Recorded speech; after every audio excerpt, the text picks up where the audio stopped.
first, you have some time to look at questions 1 to 6. Pause the recording for 30 seconds.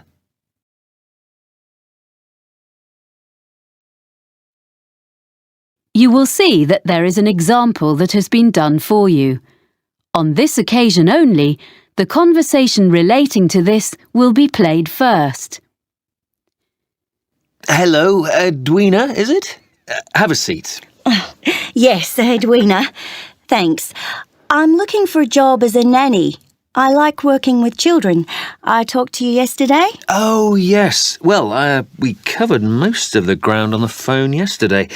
I've got a form I need to complete for my records. So, you're Edwina Riley, and how should we contact you? The woman's name is Edwina Riley, so Riley has been written in the space.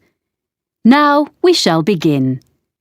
You should answer the questions as you listen, because you will not hear the recording a second time. Listen carefully and answer questions 1 to 6. Hello, Edwina, is it? Have a seat. Yes, Edwina. Thanks. I'm looking for a job as a nanny. I like working with children. I talked to you yesterday. Oh, yes. Well, we covered most of the ground on the phone yesterday. I've got a form I need to complete for my records. So, you're Edwina Riley, and how should we contact you? By email. I check it regularly. What's the address? It's Edwina, like my name, then R-I, the first 2 letters of my surname, at worldnet.com. EDWINARI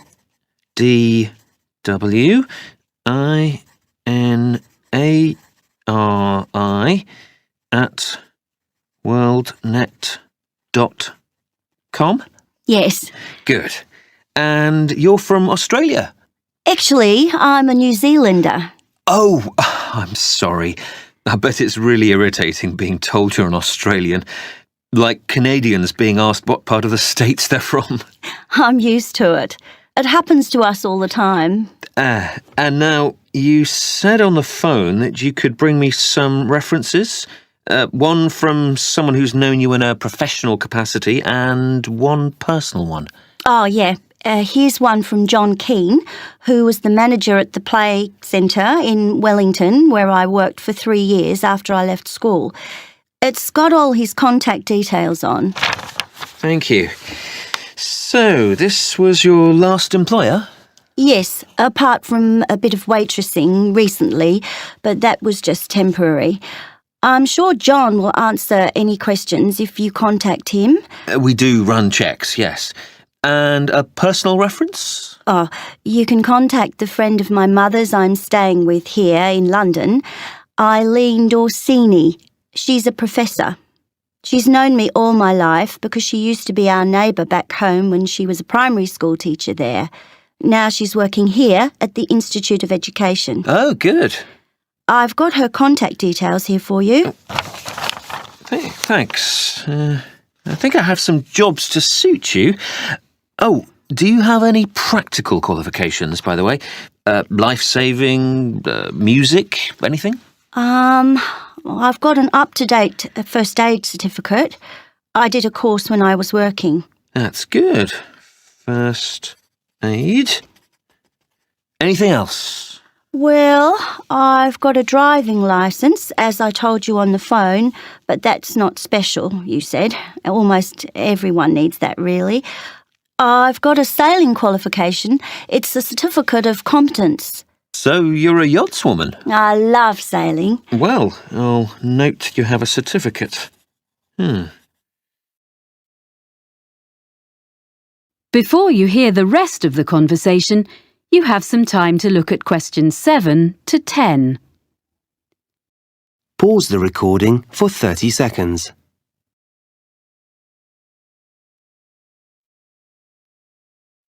Now listen and answer questions 7 to 10. Now, as I mentioned yesterday, there are 3 families, and the job description is much the same for all of them, as I explained. There are a few other things you need to know. Anyway, the first family is here in London. Yes, I did make a few notes. London, that's the Bentons with 2 children? Yes, that's right. A girl of 3 and her brother, who's 8. The little boy has a quite serious food allergy. Did you learn about things like that on your course? Oh, well, I know what to do if someone has an allergic reaction. Good. But what they mainly want is someone with an interest in sport, as, well, that's the kind of family they are. Oh, that's okay. I'll enjoy that. Good. Now, the next people are in the country near Oxford. Oh, yeah, the Grangers? Yeah, so they have twin boys of 5 who are a bit of a handful, I suspect. But it's a lovely place, quite a grand house, and the family is extremely welcoming. They keep horses. Do you ride? I did when I was younger. I like animals generally. Well, animal lover was their special request, so you'd be fine there. The last family... Yes? I don't think I told you. They live in Scotland. Really? What's their name? Campbell. Oh, yes. And they have 4 girls under 10? That's it. They have a lovely city flat and they own a small island. Wow! Actually, you might get on with them very well. They particularly wanted someone who would be prepared to cook when they go camping on the island. Camping would really suit me, and I'm used to taking my turn doing the food, but it is a long way from London. Yeah, well, you can think about it. Then, as soon as I've checked your references, we can arrange for you to talk to all of the families. Right. Thanks very much. Thank you. I'll email you as soon as I can. That is the end of section 1. You now have half a minute to check your answers. Pause the recording for 30 seconds. Listening, section 2. You will hear a woman talking to a group of people who are looking round a sports and leisure centre. First, you have some time to look at questions 11 to 14. Pause the recording for 30 seconds.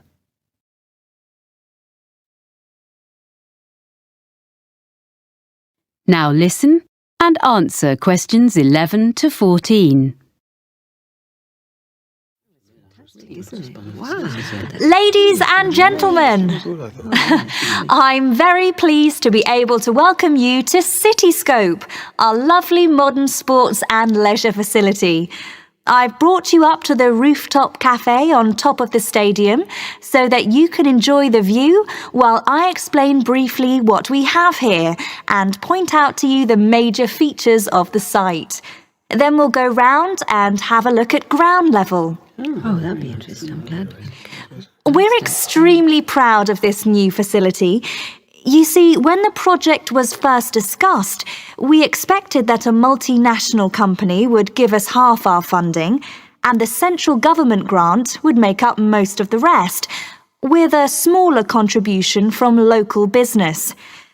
Well, we'd got quite far into the planning stage when the multinational pulled out, and both central and local government decided they couldn't afford anything. So, we ended up with a beautiful project, a small amount of sponsorship promised by local organisations, and nothing else.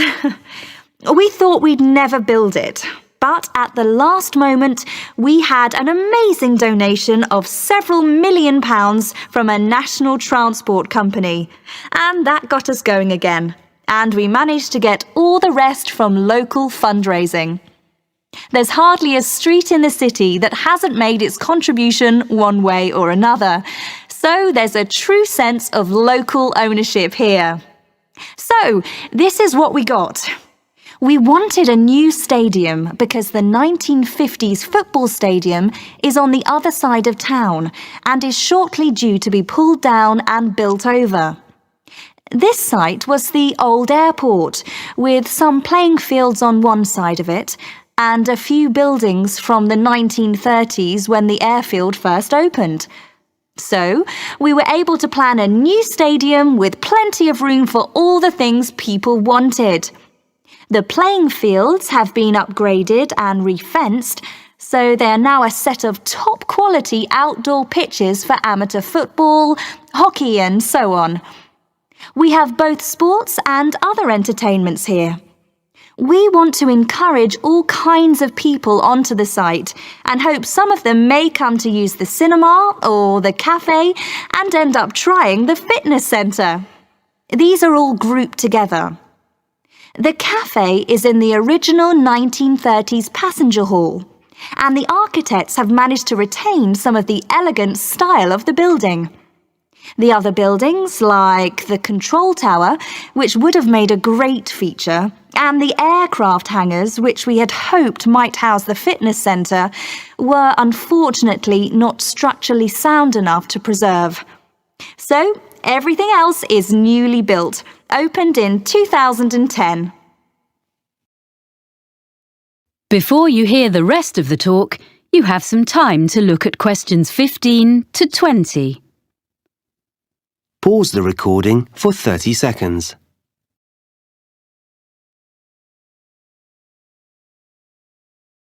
Now listen and answer questions 15 to 20. Right, now if you'd like to gather a little closer to the window, I'll point out the various buildings.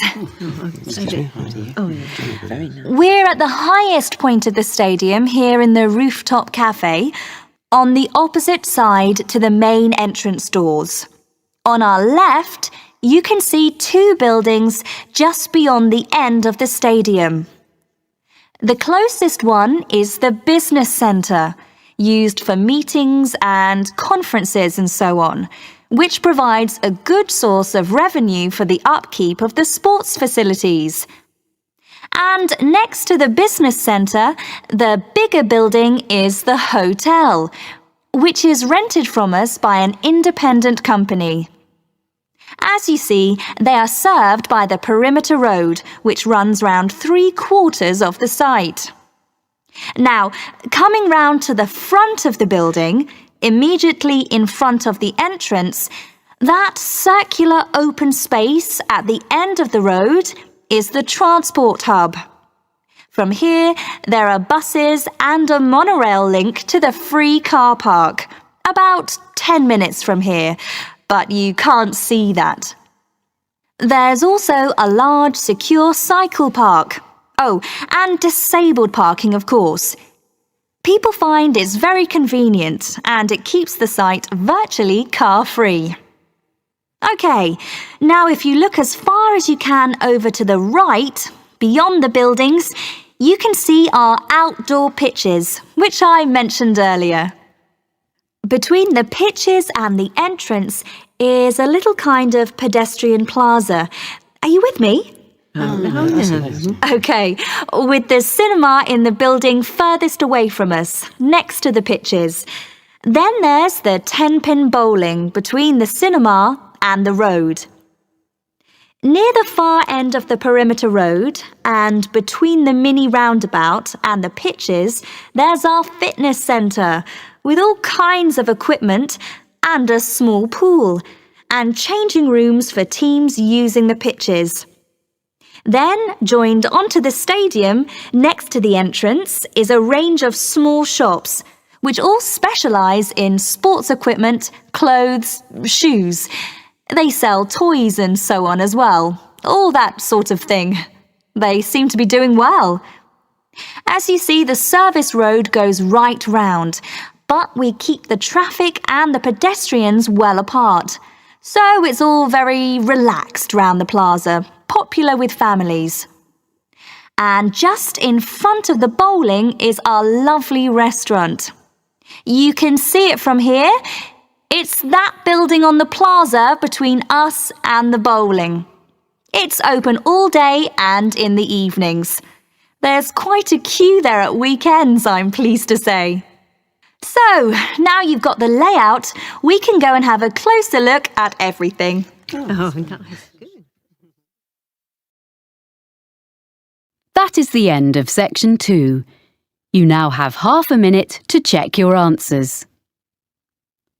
Pause the recording for 30 seconds. Listening, section 3. You will hear two people called Chloe and Ivan talking about a business studies course. First, you have some time to look at questions 21 to 25. Pause the recording for 30 seconds.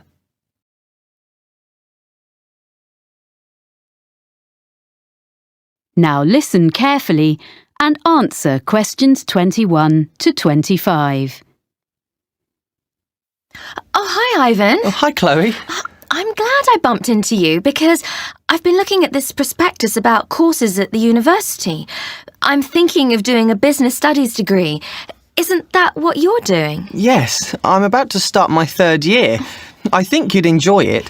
Is there something on the course that you're not sure about? Well, you know I've been working for a publisher for the last 4 years as a production assistant. That will be really valuable experience because a lot of people go to university straight from school and don't have that kind of background. Yeah, I know.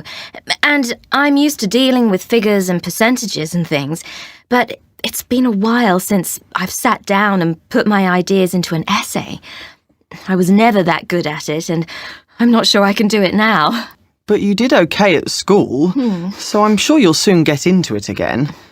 I was worried about different things when I started, like if I'd be able to use all the computer programs. But you only really need the basics. You have to do a lot of presentations, and I thought that would be hard. But we'd actually had such a lot of practice at school, it was fine. But did you find writing essays easy? It was okay, but I was hopeless at getting them in by the deadline. And I was always late for lectures, so I had to work hard at that. And I tend to be early now. It's good that you've sorted yourself out before you go and get a job, or you might not have it very long. I think the course looks really interesting. It is. And it also gave me the chance to spend 6 months working in a local business last year. That's not so important for me, unless I could go abroad to use my foreign languages. But that doesn't seem to be on offer, which is a shame. What really appeals to me, though, is the idea of being assessed throughout the year.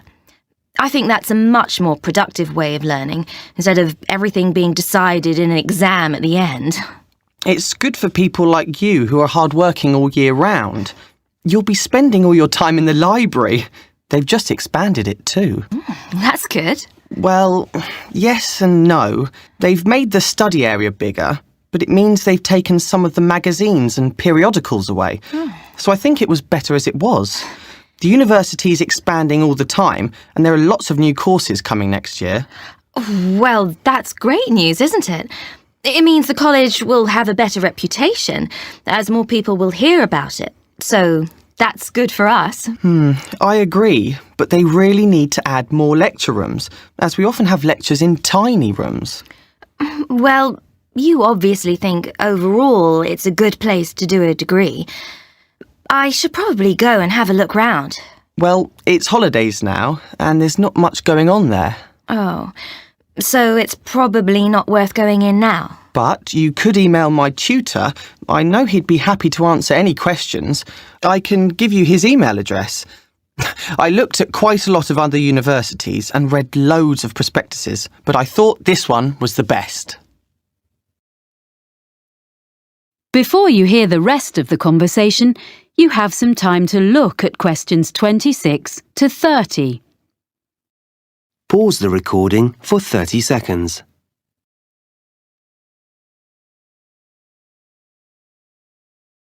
Now listen and answer questions 26 to 30. I was a bit unsure about all the different subjects you can choose on this course. Well, I can tell you a bit about them. There are some subjects you have to do and some that you can choose. The most interesting course I've done is public relations. From what I've read, it doesn't look very demanding. Some of it is really just common sense. But it will be really useful if you want to go into marketing or advertising. That's true. But I need to find out a bit more about it first before I decide if it will really help me. It's difficult to tell from the prospectus. But you are interested in marketing? Oh, yes. Well, you can choose a marketing course. I wasn't very impressed with that course, actually. The tutor didn't make it very interesting. It's good to put on your CV that you've done a marketing course, though. So that would be a definite for me, and maybe I'd get a different tutor. What other courses did you choose? I'm doing taxation, as I was thinking of training to be an accountant, but I'm not sure now. Oh, that will be a good option for me, because I enjoy working with figures. Although I don't want to be an accountant, it'll be good to have an understanding of taxation, especially if I ever run my own business. Then there's the most popular course, which is human resources, and a lot of people seem to get jobs in that field. My friend works in human resources, and she's really good at it.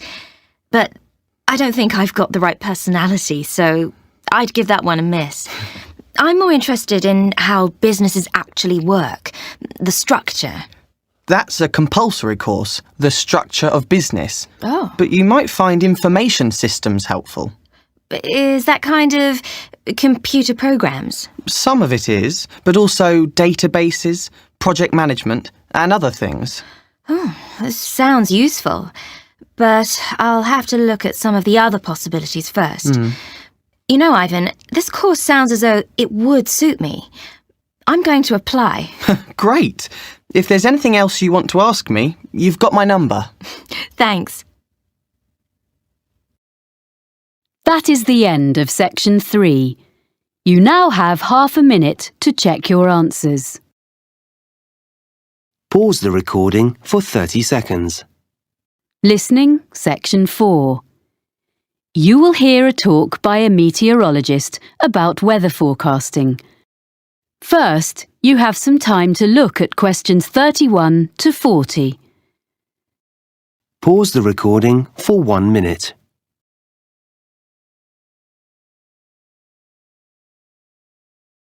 Now listen carefully and answer questions 31 to 40. I work for the National Weather Service, and as part of your course on weather patterns, I've been asked to talk to you about how we predict the weather. We're so used to switching on our TVs and getting an up-to-date weather forecast at any time of day or night that we probably forget that this level of sophistication has only been achieved in the last few decades, and weather forecasting is actually an ancient art. So I want to start by looking back into history. The earliest weather forecasts appeared in the 1500s in almanacs, which were lists of information produced every year. Their predictions relied heavily on making links between the weather and where the planets were in the sky on certain days. In addition, predictions were often based on information, like if the fourth night after a new moon was clear, good weather was expected to follow. But once basic weather instruments were invented, things slowly started to change. In the mid-15th century, a man called Nicholas Kuser, a German mathematician, designed a hygrometer which told people how much humidity there was in the air. To do this, Kuser put some sheep's wool on a set of scales and then monitored the change in the wool's weight according to the air conditions. A piece of equipment we all know and use is the thermometer. Changes in temperature couldn't really be measured until the Italian Galileo Galilei invented his thermometer in 1593. It wasn't like a modern-day thermometer because it had water inside it instead of mercury. In fact, it wasn't until 1714 that Gabriel Fahrenheit invented the first mercury thermometer. In 1643, another Italian, called Evangelista Torricelli, invented the first barometer, which measured atmospheric pressure. This was another big step forward in more accurate weather predicting. As time went on, during the 17th, 18th and 19th centuries, all these meteorological instruments were improved and developed, and people in different countries began to record measurements relating to their local weather. However, in those days it was very difficult to send records from one part of the world to another, so it wasn't possible for them to share their information until the electric telegraph became more widespread. This meant that weather observations could be sent on a regular basis to and from different countries. By the 1860s, therefore, weather forecasts were becoming more common and accurate because they were based on observations taken at the same time over a wide area. In 1863, France started publishing weather maps each day. This hadn't been done before, and other nations soon followed. So that was the start of national weather forecasting. And I'll now tell you how we at the National Weather Centre get the information we need to produce a forecast.